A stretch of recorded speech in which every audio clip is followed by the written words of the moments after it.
Dear students, कैसे हैं आप सब। उम्मीद है कि आप सब लोग अच्छे होंगे और घर में ऑनलाइन कोचिंग का क्लासेस का एंजॉय ले रहे होंगे। तो हम लोग भी स्टार्ट करते हैं। देखिए, आप आजकल जो पढ़ाई चल रही है ऑनलाइन क्लासेस, इससे आप लोग को तो जितना हो सके उतना फ़ायदा उठाना चाहिए। क्योंकि एक तो आपको फ्री में मिल रहा है, घर बैठे मिल रहा है। मोबाइल पे जो आप लोग कुछ देखते रहते हो, उससे अच्छा क्यों ना भी चलो भाई कुछ देर के लिए हम लोग साइंस की पढ़ाई की चीज़ें देख लेते हैं। तो ये सब देखने से आपको नुकसान नहीं बल्कि फ़ायदा ही होगा। ऐसे भी एग्ज़ाम नज़दीक है, तो आप लोग थोड़ा थोड़ा करके ही आप लोग चैनल इधर उधर की बातें और इधर उधर के चैनल बकवास चीज़ सब नहीं देखने के बजाय आप लोग चैनल में पढ़ाई की चीज़ें देखा कीजिए, अच्छी अच्छी चीज़ें देखा कीजिए। क्योंकि आप लोग का अभी समय है, पढ़ने का समय है। खूब पढ़िए और अपने लाइफ को बनाइए, क्योंकि पढ़ाई से और मेहनत करने से ही सब कुछ हासिल होता है। और ऐसे ही बैठे रहिए और इधर उधर, तो अभी तो आप लोग का प्रीसिशियस टाइम है, एग्ज़ाम भी नज़दीक आने वाला है। तो आप लोग को कोशिश यही होनी चाहिए कि ज़्यादा से ज़्यादा हम लोग मतलब इस चीज़ का फ़ायदा उठा जाए। एक तो आपको ऑनलाइन में फ्री फंड में आपकी पढ़ाई चल रही है, आपके साइंस सब्जेक्ट जो कि बहुत ही इम्पॉर्टेंट और मज़ेदार सब्जेक्ट होता है, इसको आप थोड़ा थोड़ा करके ही पढ़िए। आधा घंटा 1 घंटा ही के लिए कुछ भी चैनल ऑनलाइन क्लासेस में हो रही है। बहुत सारे चैनल्स आए हुए हैं, तो आपको जहाँ सूटेबल लगे, जो भी चैनल अच्छा लगे, मेन चीज़ है कि आपको समझ में आना चाहिए ईजी वे में। उसको आप अच्छे से समझिए, एक बार नहीं, 2 बार नहीं, 3 बार, बार बार रिपीट करके समझिए। उसके बाद माइंड में आप जो है उसका पूरा लर्निंग जो है कैपेसिटी है वो भी आपकी बढ़ेगी। छोड़ दीजिएगा तो बिल्कुल ही पढ़ाई छूट जाती है, इसलिए हमेशा पढ़ते रहना चाहिए। और जितना ज़्यादा पढ़ोगे उतना ज़्यादा आपको लगेगा कि हमें और पढ़ना चाहिए और पढ़ना चाहिए। और आप पढ़िएगा तो आप बड़े आदमी बनिएगा। पहले भी लोग की कहावत है कि पढ़ोगे लिखोगे तो होगे नवाब। लेकिन आजकल तो बहुत सारी एक्टिविटीज़ आ गई हैं, लेकिन देख रहे हो कि पढ़ाई का जो माहौल है, बड़े बड़े ख्वाब होते हैं लोगों के, हम ये बनना है, हमें वो बनना है। तो सब कुछ पढ़ाई से ही मिलता है। और जब पढ़ लोगे, अच्छी बड़े आदमी बन जाओगे, तो आप लोग का लाइफ ही पूरा बन जाएगा। तो हम लोग तो यही चाहते हैं कि भाई जो भी बच्चे हैं, वो जो भी साइंस में या कोई भी सब्जेक्ट में जहाँ पे जिसमें इंटरेस्ट है, वो लोग मोबाइल लें तो उसका यूज़फुल, उसका मतलब को उपयोग अच्छे से करें। मोबाइल में बहुत सारी चीज़ें आ रही हैं, लेकिन कोशिश करनी चाहिए कि ज़्यादा से ज़्यादा कुछ ऐसी चीज़ें पढ़ें जो कि आपको आपके लायक हो, आप मतलब उससे कुछ सीख सकें, कुछ उस चीज़ को उससे कुछ सीखें जो कि आपको उसमें हेल्प मिले। जैसे आजकल फ्री में ही साइंस की पढ़ाई चल रही है, कोई पैसा नहीं, कुछ नहीं, बस मोबाइल लीजिए, कोई भी चैनल लगाइए पढ़ाई वाला और उसमें से आप पढ़िए। और बड़े बड़े कंपटीशन आ रहे हैं, उनको फेस कीजिए। आपके क्वेश्चन भी उसमें रहता है कमेंट सेक्शन में कि आप क्वेश्चन पूछिए, आपको जो भी डाउट्स है वो पूछिए, क्लियर कीजिए, लेकिन पढ़िए। बिना पढ़े तो कुछ नहीं होगा। और आलतू फालतू चीज़ देखने से तो अच्छा ही है। अब गाना देख रहे हैं, पिक्चर देख रहे हैं, कुछ नेटफ्लिक्स में ड्रामा देख रहे हैं, ये सब देखने के लिए बहुत समय है, बहुत टाइम है। अभी जो 10th 11th 12th ये 3 साल जो बहुत मेजर होता है, इसमें मेन पढ़िए और अपनी लाइफ को बनाइए। अच्छी अच्छी चीज़ें पढ़िए, कोर्स की पढ़िए। और आपका सब चीज़, सारी फैसिलिटी है, इस टेक्नोलॉजी ने आप लोगों को बहुत घर घर में ये फैसिलिटी हो गई है। सबके पास मोबाइल है, सब लोग मतलब पढ़ करके शेयर कर सकते हैं एक दूसरे को। और इस तरह से आपको भी हेल्प मिलेगा। आप पढ़िएगा, आपके नॉलेज में भी गेन होगा और आपका कंसेप्ट भी क्लियर होगा। फिर बुक भी देखिए, कुछ कंसेप्ट नहीं हो रहा है तो बुक इस देखिए, लेकिन जो मोबाइल हाथ में रहता है तो उसका कुछ उपयोग करिए। साइंस का, विज्ञान का तो यही है कि अगर आप उसको अच्छे से यूज़ करोगे तो आपके लिए बहुत फ़ायदामंद होगा ये जो टेक्नोलॉजी है। लेकिन अगर आप इसको गंदे गंदे पर्पज़ के लिए यूज़ करोगे तो वो आपकी लाइफ को बर्बाद कर देगी। तो आप लोग को ज़्यादा से ज़्यादा फ़ायदा उठाना चाहिए। जो भी ऑनलाइन क्लासेस चल रहा है, जो भी सब्जेक्ट का क्लास जिसमें आपको इंटरेस्ट है, जिस चीज़ में भी, उस चीज़ को देखो, सीखो, समझो और पढ़ो। पढ़ने से ही कामयाबी मिलती है। और बिना पढ़े पढ़े तो कोई भी आदमी इतना ये नहीं कि अपने आप समझ आ जाएगा, तो आपको पढ़ना होगा। खैर चलो, बातें बहुत सारी हो गई। तो आज हम लोग, उस दिन हमने आपको न्यूरॉन बताया था कि कैसे मैसेज ट्रांसफॉर्म होता है ब्रेन से, न्यूरॉन से, एक न्यूरॉन से दूसरे न्यूरॉन। मैं बताया था ना कि बहुत सारे रिसेप्टर्स होते हैं जो कि सेंस ऑर्गन पे रहते हैं। तो रिसेप्टर्स जो होते हैं वो सारे जो रिसेप्टर्स जो होते हैं वो सारे मैसेज को लेते हैं। मैसेज को लेकर के वो क्या करते हैं, रिसेप्टर्स जो हैं डेंड्राइट्स के पास ही रहते हैं। और ये जो है ये डेंड्राइट है, यहाँ पर बहुत सारे रिसेप्टर्स रहते हैं, ये रिसेप्टर्स रहते हैं, ये रिसेप्टर्स मैसेजेस को लेते हैं, मैसेज को लेकर के ये साइटोन बॉडी में देते हैं, साइटोन से ये लंबे वाले इसमें जो एक्सॉन होता है एक्सॉन बॉडी को देते हैं। यहाँ पर इलेक्ट्रिकल चार्ज से इनका मैसेज होता है कैसा, लेकिन जैसे ही वो नर्व एंडिंग्स में आते हैं इलेक्ट्रिकल चार्ज जो है वो चूंकि दूसरे न्यूरॉन को पास करना होता है तो वो नहीं जा पाएंगे, तो यहाँ पर ये आगे करके नर्व एंडिंग्स जो होती है थोड़ी सी फूली हुई रहती है जिसे हम लोग सिनेप्स कहते हैं। हाँ, यहाँ पर आ जाते हैं तो ये जितने भी ये जो इलेक्ट्रिकल चार्ज है या जो भी इंफॉर्मेशन है मैसेज है जब यहाँ पर आके केमिकली चेंज हो जाते हैं, क्योंकि यहाँ पर ये आगे नहीं जा सकते हैं दूसरे न्यूरॉन के पास, क्योंकि बीच में थोड़ी सी गैप रहता है, एक न्यूरॉन और दूसरे न्यूरॉन के बीच में गैप रहता है जिसे कि हम लोग सिनेप्स कहते हैं या सिनेप्टिक क्लेफ्ट कहते हैं। तो ये सारे जो इलेक्ट्रिकल चार्जेस आ रहे हैं ये धीरे धीरे इलेक्ट्रिकल चार्जेस बोलिए, नर्व इम्पल्स बोलिए, जो भी मैसेज इंफॉर्मेशन जो आपको रिसेप्टर्स दे रहा है एक्सॉन से यानी कि नर्व सेल से यानी कि न्यूरॉन से, तो ये आकर के यहाँ पर क्या होता है केमिकली चेंज हो जाते हैं। केमिकली किस चीज़ में चेंज हो जाते हैं, acetyl choline, acetyl choline, acetyl choline में चेंज हो जाते हैं। ये क्या करते हैं कि यहाँ से ये बाहर निकलते हैं, बाहर निकलने के बाद ये जो दूसरा न्यूरॉन है, दूसरा न्यूरॉन का जो डेंड्राइट होता है वहाँ जा करके उसको छोड़ देते हैं, उसको केमिकल जो एसिटाइल को वापस आकर के यहाँ छोड़ देते हैं और ये लोग फिर वापस इसके जो एक्सॉन में जाते हैं तो फिर वापस वो इलेक्ट्रिकल करंट में चेंज हो जाते हैं। और इसी तरह से एक मैसेज जो है पहले इलेक्ट्रिकल करंट में फिर केमिकल में फिर इलेक्ट्रिकल करंट में चेंज होकर के पूरे बॉडी में दौड़ता रहता है।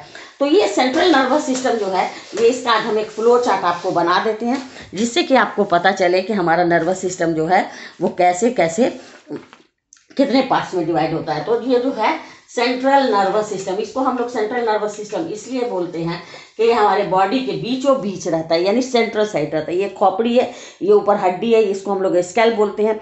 स्केल के नीचे क्रेनियम रहता है क्योंकि मसल ब्रेन जो है वो एकदम सॉफ्ट रहता है। अब देखते हो ना मगज जिसको बोलते हैं ब्रेन, वो बिल्कुल सॉफ्ट रहता है, एकदम नरम मुलायम रहता है, इसलिए उसको चोट नहीं लगे, उसको बाहर की इंजरी नहीं हो, उसको बाहर एक्सटर्नल कुछ हार्म नहीं हो, इसीलिए उसके ऊपर क्रेनियम की कवर रहती है ना। ये सेंट्रल ब्रेन के बारे में बता रहे हैं तो उसके ऊपर जो है क्रेनियम रहता है, स्कल रहता है और उसके अंदर वो मसल्स रहता है। इसीलिए ड्राइवर वगैरह को भी बोलते हैं कि आप लोग जो है हेलमेट पहना कीजिए क्योंकि बहुत इंपॉर्टेंट पार्ट होता है ब्रेन अगर खराब हुआ तो आदमी का स्पॉट डेड हो जाता है क्योंकि ब्रेन में चोट नहीं लगना चाहिए, है ना। वो बहुत ही इंपॉर्टेंट पार्ट होता है, वो पूरे शरीर के बॉडी को पूरे सिस्टम्स को कंट्रोल करता है। तो ये सेंट्रल नर्वस सिस्टम जो है इसको हम लोग पहले ये सेंट्रल नर्वस सिस्टम में कौन कौन से पार्ट आते हैं, सेंट्रल नर्वस सिस्टम में ब्रेन आएगा, क्या आएगा, ब्रेन आता है और स्पाइनल कॉर्ड आता है। ब्रेन और स्पाइनल कॉर्ड जो है वो ठीक ब्रेन के नीचे पीछे निकलता है जो कि रीढ़ की हड्डी तक नीचे जाके मिलता है बैक साइड में। ऐसे आप देख लोगे, ऐसे ब्रेन होगा, ऐसे ब्रेन होगा और ब्रेन के इधर पीछे जो है ये स्पाइनल कॉर्ड होता है, ये होता है स्पाइनल कॉर्ड और ये ब्रेन, है ना। और ये दोनों पार्ट जो होता है ये सेंट्रल नर्वस सिस्टम का होता है। दूसरा, अब इस ब्रेन का भी हम लोग को क्या करते हैं, इस ब्रेन के भी हम लोग आगे में पार्ट बांट देते हैं। जैसे ब्रेन का होता है पार्ट सीरेबरम, है ना, उसके बाद से मेडुला ऑब्लंगटा सेरिब्रम हो गया, उसके बाद मेडुला ऑब्लंगटा नहीं होता, सीरेब्रम होता है, फिर डायनोसेफ्लॉन होता है, फिर हाइपोथैलेमस होता है। ये सब आपका मिड ब्रेन का पार्ट होता है, ब्रेन का पार्ट होता है। ब्रेन को 3-4 पार्ट में हम लोग डिवाइड कर देते हैं। तो जब हम ब्रेन पढ़ाने लगेंगे ना तो उसमें हम बताएंगे, अभी हम एक फ्लो चार्ट बता रहे हैं। तो ये जो ब्रेन का जो ऐसे पार्ट होता है आप जान लीजिए, सेरेब्रम होता है, डायनोसेफ्लॉन होता है, हाइपोथैलेमस होता है, ये सब इंपॉर्टेंट पार्ट होता है। मिड ब्रेन होता है, फॉर ब्रेन होता है, हिंड ब्रेन होता है, मिड ब्रेन होता है ना। तो ये सब है। अब स्पाइनल कॉर्ड है, तो ये स्पाइनल कॉर्ड जो है ये आपको रिफ्लेक्स एक्शन करता है। ये क्या करता है, आपका रिफ्लेक्स एक्शन करता है। तो इस ब्रेन का भी जो आपने देख लिया कि थ्री पार्ट हुआ, फॉर ब्रेन, मिड ब्रेन और हिंड ब्रेन। क्या होता है, हिंड ब्रेन, हाँ। तो मिड ब्रेन जो है वो दोनों को कनेक्ट करता है, फॉर ब्रेन को और मिड ब्रेन को। अब इधर से आप आ जाइए स्पाइनल कॉर्ड। स्पाइनल कॉर्ड जो है वो रिफ्लेक्स एक्शन करता है। दूसरा पार्ट जो होता है सेंट्रल नर्वस सिस्टम के बाद, इसके बाद से जो ये जो ब्रेन है और से बहुत सारा जो स्पाइनल कॉर्ड है उसमें से बहुत सारी नर्व्स निकलती हैं, बहुत सारी नर्व्स निकलती, तो उसे हम लोग बोलते हैं पेरिफेरल नर्वस सिस्टम। क्या बोलते हैं? Peripheral nervous system. यानी कि 3 तरह का नर्वस सिस्टम हुआ।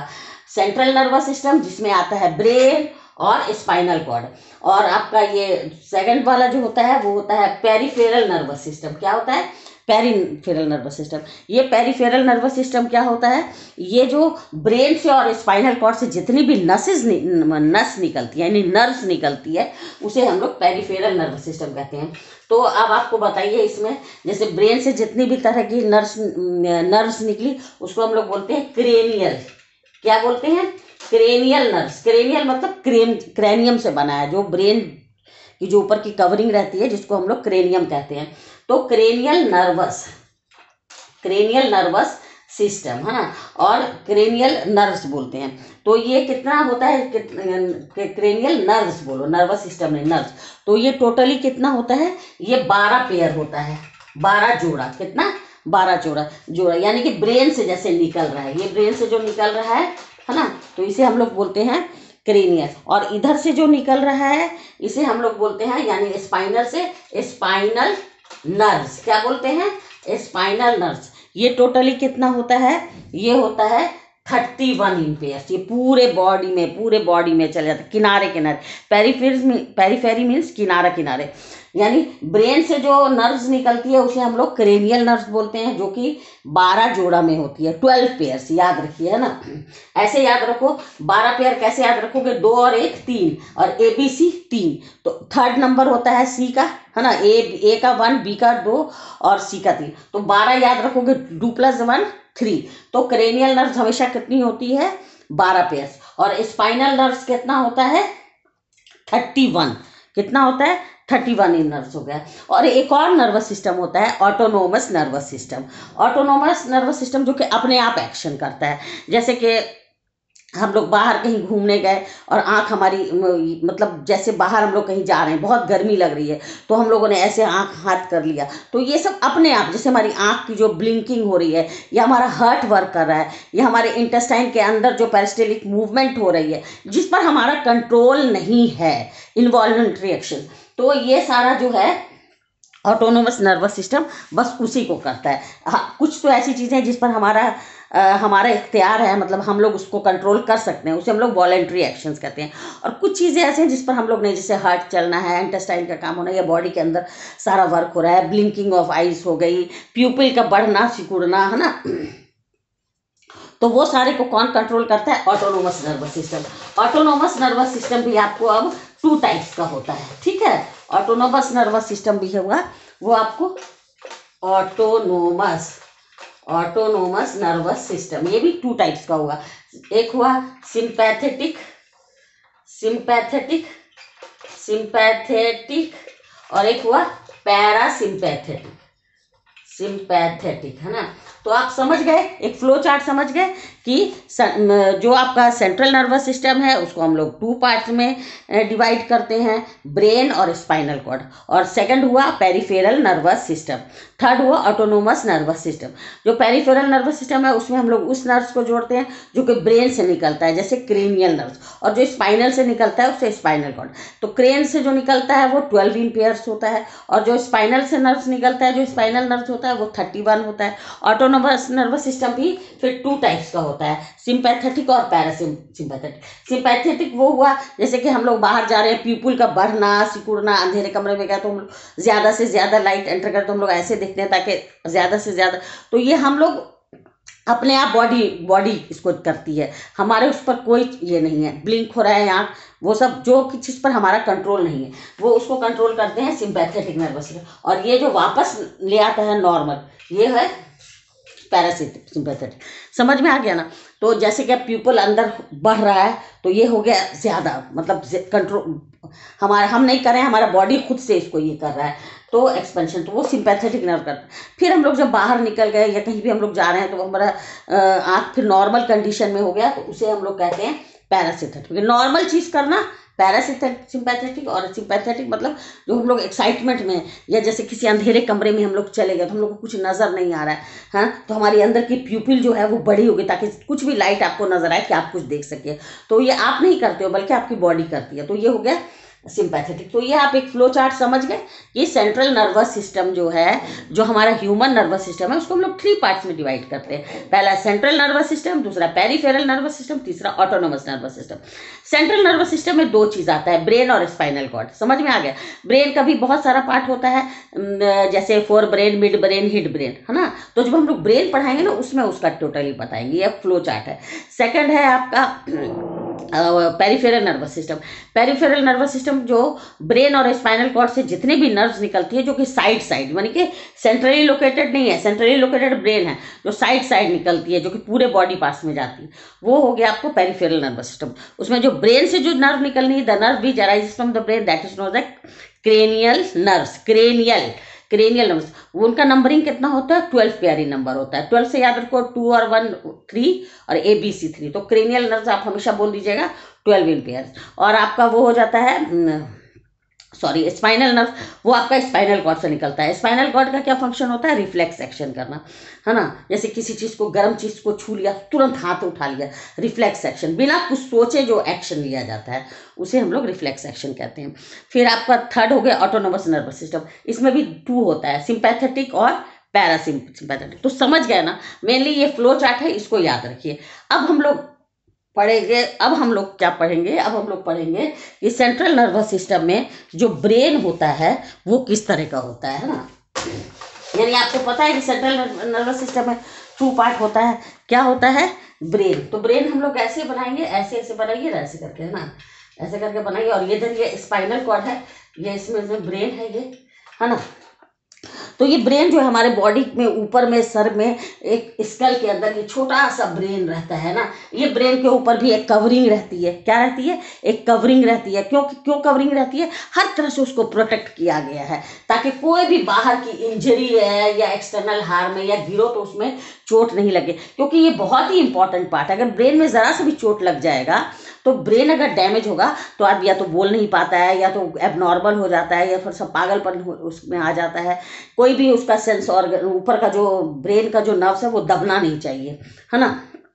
इसीलिए छोटे बच्चे को कभी कभी क्या होता है कि छोटा बच्चा को बचाना चाहिए कि पलंग से नहीं गिरे, बिस्तर से नहीं गिरे। अगर वो गिर गया तो उसके बाद से उसको, अगर मान लीजिए बाई चांस गिर गया तो उसके सर पे चोट नहीं लगनी चाहिए। अगर सर पे चोट लगी तो आपका ये एक सिम्टम है, बच्चा सोना चाहेगा, खूब सोना चाहेगा। तो समझ जाइएगा कि ये बच्चा तुरंत अभी गिरा है बिस्तर से और ये सो क्यों रहा है। और अगर सो रहा है तो इसका मतलब उसका कोई नस दब गया है। इसलिए कोशिश करनी चाहिए कि बच्चे को कभी भी गिरने के बाद उसको सुलाना नहीं चाहिए, बल्कि उसके माइंड ब्रेन को एक्टिव करना चाहिए, मतलब घुमाना चाहिए। नींद नहीं आनी चाहिए। अगर नींद आने लगे तो समझ जाइए कि उसको कहीं ब्रेन पे चोट लगी है, क्योंकि ब्रेन हमारा बहुत इंपॉर्टेंट पार्ट होता है। और ये एक कवरिंग से पूरा कवर रहता है। जिस तरह से आप लंग कवर रहता है, जिस तरह से आपका किडनी कवर रहता है, सारा चीज़ के ऊपर एक मेम्ब्रेन रहती है उसको प्रोटेक्शन करने के लिए।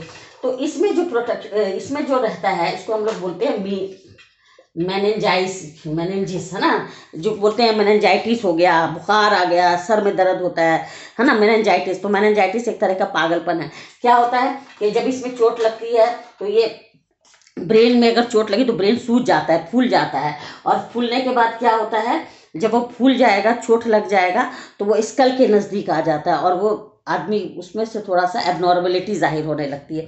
तो ये सब हमें नहीं होना चाहिए। और मेनेंजाइटिस बीमारी हो जाती है। आइटिस मतलब वो सूजन, इन्फ्लेमेशन, कुछ सूज जाता है ब्रेन। तो ब्रेन सूजने से क्या होगा, वो उसकी जो कवरिंग है स्कल, उस पर प्रेशर डालेगा तो आपका ब्रेन इफेक्टेड होगा। इसलिए बच्चों को कभी भी ब्रेन को बहुत बचा के रखना है। इसलिए कभी भी आप गाड़ी चला रहे हो, बाइक चला रहे हो, तो फॉर सेफ्टी के लिए हेलमेट भी ज़रूर पहनना है। तो हेलमेट पे चोट लग जाए भाई, क्रेनियम तक, स्कल तक लग जाए, अंदर आपका जो ब्रेन है वो डैमेज बिल्कुल नहीं होना चाहिए।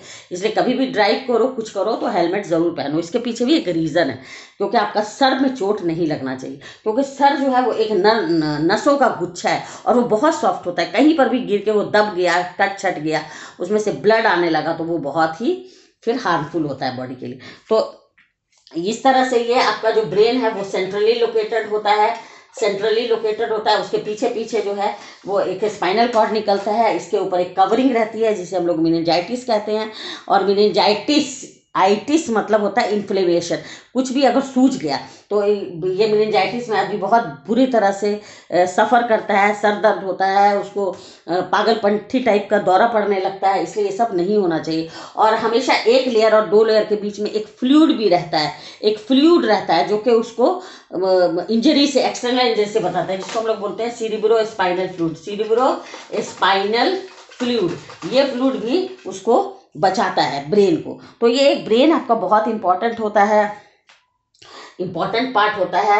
और इसमें इसका जो है बहुत सारा इसमें पार्ट डिवाइडेड होता है ना, बहुत सारा पार्ट डिवाइडेड होता है। सेरिबलम होता है, सीरिबरम होता है, और फिर इसमें बहुत सारे फॉर ब्रेन होता है, मिड ब्रेन होता है, हिंड ब्रेन होता है ना, ये एक अकेला ब्रेन में। और ये ब्रेन का इतना सारा पार्ट, और जितनी भी तरह की हमारी लर्निंग प्रोसेस होती है, मेमोरी होती है, जो भी हम थिंक करते हैं, फील करते हैं, टच करते हैं, जो भी हमारे बॉडी का एक्सटर्नल से एनवायरनमेंट जो भी मैसेजेस है वो सब ये हमारा ब्रेन ही कंट्रोल करता है। तो ये एक बहुत ही सेंसिटिव पार्ट होता है। और इसके सारे पार्ट्स को थोड़ा भी कभी नस दब गया तो आदमी अंधा भी हो जाता है।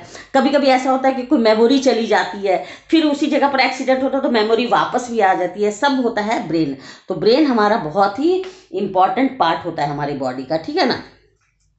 अब आपको बता देते हैं कि ब्रेन जो है उसका मतलब कि कितने ग्राम का होता है। मेल ब्रेन, जैसे किसी जेंट्स लोग है तो उसका ब्रेन का साइज 14 ग्राम का होता है। और अगर फीमेल है तो उसका होता है 12 ग्राम का। अब ये मत आप लोग समझ लीजिएगा कि फीमेल का ब्रेन कम होता है तो वो ज़्यादा बेवकूफ़ है या उसको अकल नहीं है, वो कमज़ोर है, और मेल का 14 ग्राम। ये सब कुछ इसमें डिसाइड नहीं होता है। इसके वेट से किसी भी आदमी की इंटेलिजेंस से रिलेट करना गलत है।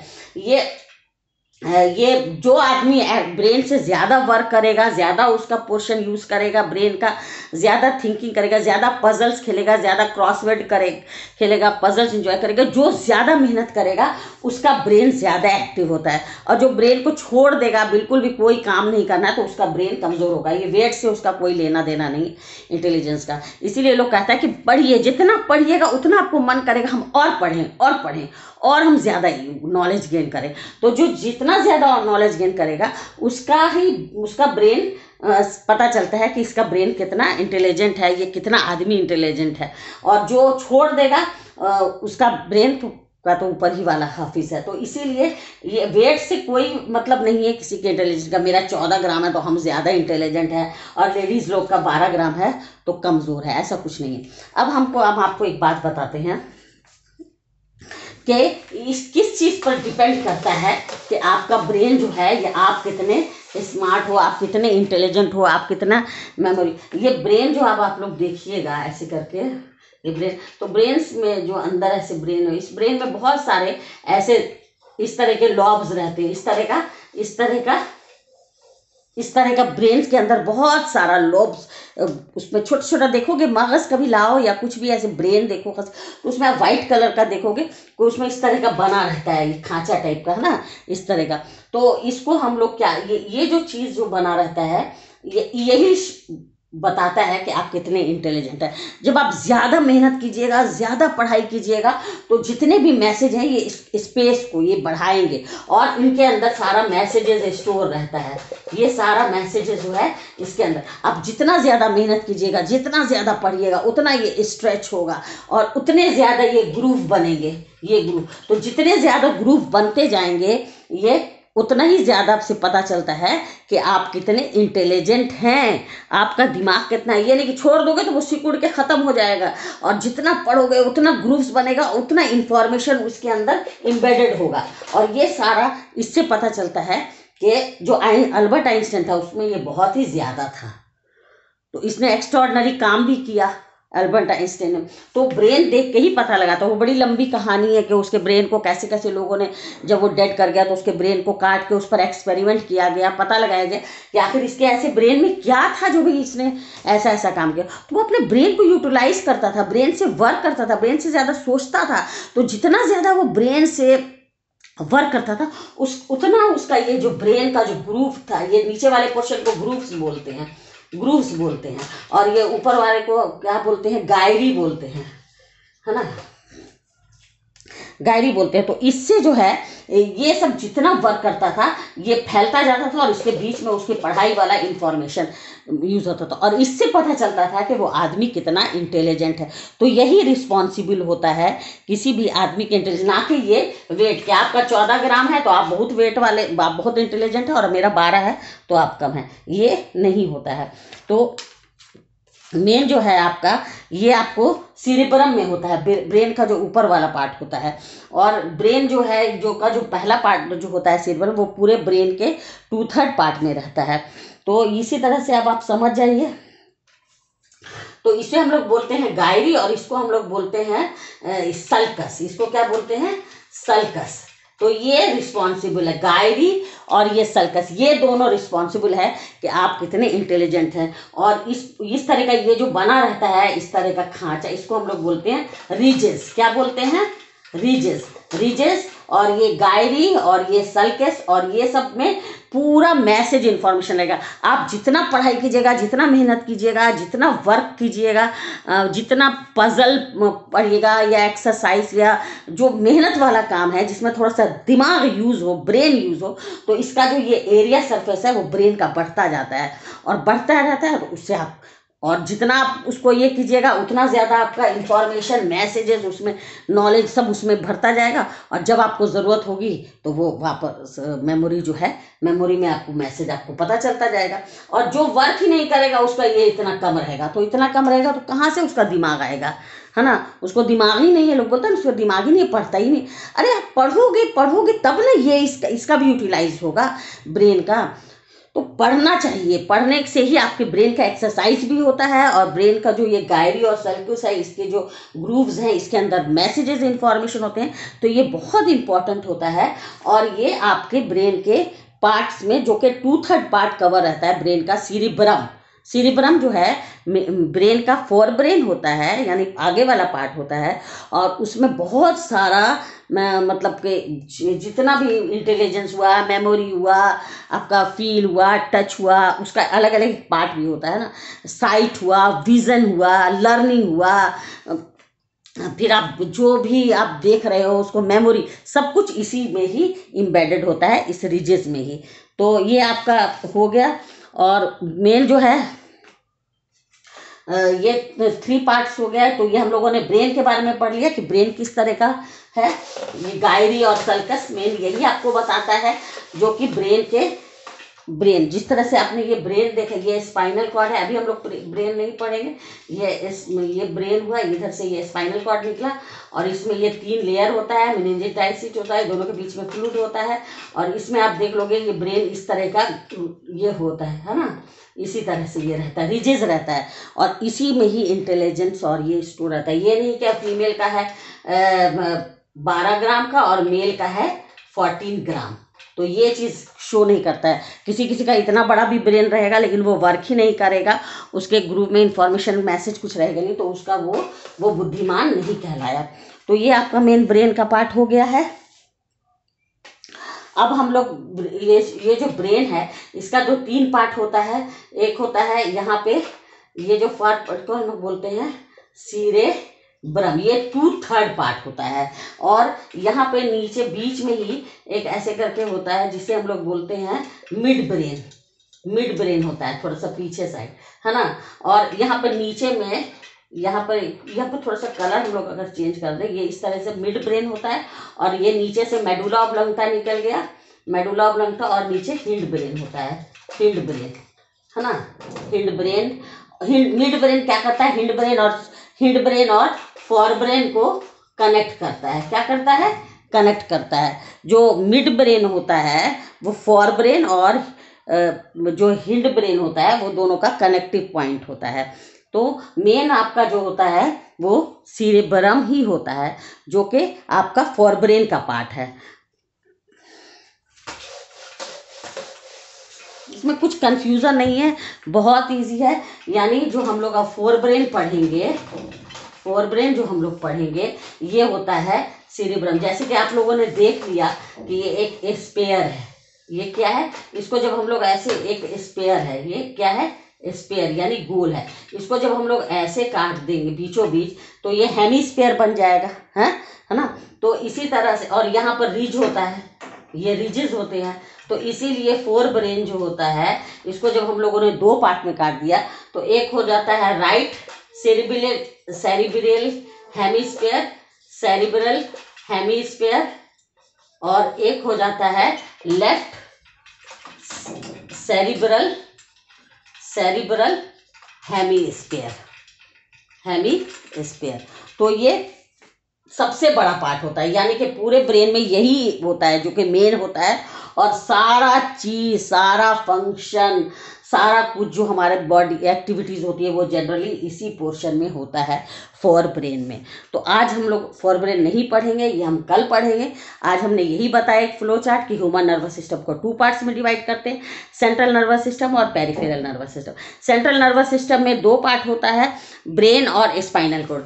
और पेरिफेरल नर्वस सिस्टम होता है जिसमें कि ब्रेन से जो नर्व्स निकलती है जिसे हम लोग क्रेनियल नर्व्स कहते हैं, जो कि 12 एम्पियर होता है, और जो आपका स्पाइनल नर्व से जो नर्व्स निकलती है जिसे हम लोग स्पाइनल नर्व्स कहते हैं वो 13 रहता है, वो पेरिफेरल नर्वस सिस्टम। तो पेरिफेरल मीन्स किनारे किनारे वाला जितना भी है, हेड टू टो जाता है ना। और ऑटोनोमस नर्वस सिस्टम जो कि रिफ्लेक्स एक्शन करता है, जो कि अब ऑटोमेटिकली सारा कुछ फंक्शन होता है, जैसे कि उसमें हमारा कुछ ये नहीं है, बॉडी खुद ब खुद उसको करती है। जैसे आपका सिंपैथेटिक और पैरासिम्पैथेटिक, जैसे हम लोग किसी अंधेरे कमरे में गए तो हमारी प्यूपिल बढ़ गई ताकि ज़्यादा से ज़्यादा लाइट आए अंदर, ताकि हम कुछ चीज़ों को देख सकें, तो वो प्यूपिल का बढ़ना सिकुड़ना, वो बढ़ना हो गया सिंपैथेटिक, और वापस नॉर्मल अपनी कंडीशन में आ जाना ये पैरासिम्पैथेटिक। इसी तरह से हम धूप में निकले, बहुत गर्मी लगी तो ऐसे कर दिया तो सिंपैथेटिक नर्व ने किया, और जब हम लोग वापस नॉर्मल आ गए तो पैरासिम्पैथेटिक। ठीक है ना। फिर हम लोग जब ब्रेन में पढ़ेंगे फॉर ब्रेन में, तो उसमें बहुत सारा पार्ट आता है, cerebrum, forebrain, mid brain, hindbrain. Mid brain जो है वो दोनों को कनेक्ट करता है। सबसे बड़ा जो फॉर ब्रेन में पार्ट होता है वो सीरेब्रम। अब सीरेब्रम में क्या होता है कि बहुत सारे ऐसे आप देखिएगा ब्रेन में बहुत सारे रीजेस बने रहते हैं इस तरह से।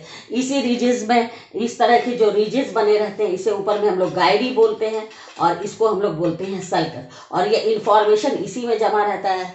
जितना भी मेहनत कीजिएगा, जितना भी पजल सॉल्व करिएगा, जितना भी क्रॉसवर्ड खेलिएगा, जितना भी सुडोको गेम खेलिएगा, जितना भी मेहनत का काम कीजिएगा, तो ये आपका एरिया जो है इसका बढ़ता जाता है, और इसमें जितना ज़्यादा इन्फॉर्मेशन कलेक्ट होगा, जमा होगा, उतने ज़्यादा आप इंटेलिजेंट होंगे, है ना। तो ये, और किसी का जो ब्रेन होता है वो कितना होता है, 12 ग्राम होता है लेडीज़ का, और जो जेंट्स का होता है 14 ग्राम। तो वेट से कोई लेना देना नहीं है इंटेलिजेंस का। तो आपके लिए यही सारा हो गया। और ब्रेन जो होता है वो सेंट्रली लोकेटेड रहता है, उसमें मिनेंजाइटिस कहते हैं उसके कवरिंग को, और वो कवरिंग कभी स्वेलिंग हो जाती है, कभी फूल जाता है, तो स्कल के पास आ जाता है, तो उसमें सूजन हो जाता है ब्रेन में, तो उसे हम लोग बोलते हैं मिनेंजाइटिस। आइटिस मतलब इन्फ्लेमेशन हो जाना, यानी कहीं सूजन हो जाना, तो वो नहीं होना चाहिए, और हमें ब्रेन को बचाना चाहिए। बहुत सेंसिटिव ऑर्गन है, अगर चोट लग गया ब्रेन में, उसका कोई भी नर्व्स दब गया, ये हो गया, तो हम किसी भी चीज़ से हमारा या तो इस मेमोरी चला जाएगा या विज़न चला जाएगा, है ना। तो ये बहुत ये होता है, पूरा एक गुच्छा है, उसमें क्या है, एक बंडल है नर्व्स का ब्रेन के अंदर। तो अब हम लोग इसके आगे फिर पढ़ेंगे फॉर ब्रेन के बारे में कि फॉर ब्रेन क्या होता है, फिर मिड ब्रेन, फिर हिंड ब्रेन। तो आपको समझ में आया तो लाइक और शेयर कीजिए, और थोड़ा सा पढ़ाई पर ध्यान दीजिए, ठीक है ना। हम लोग तो यही चाहते हैं भाई, आप लोग खूब पढ़िए, खूब नाम कमाइए, माँ बाप का नाम रोशन कीजिए।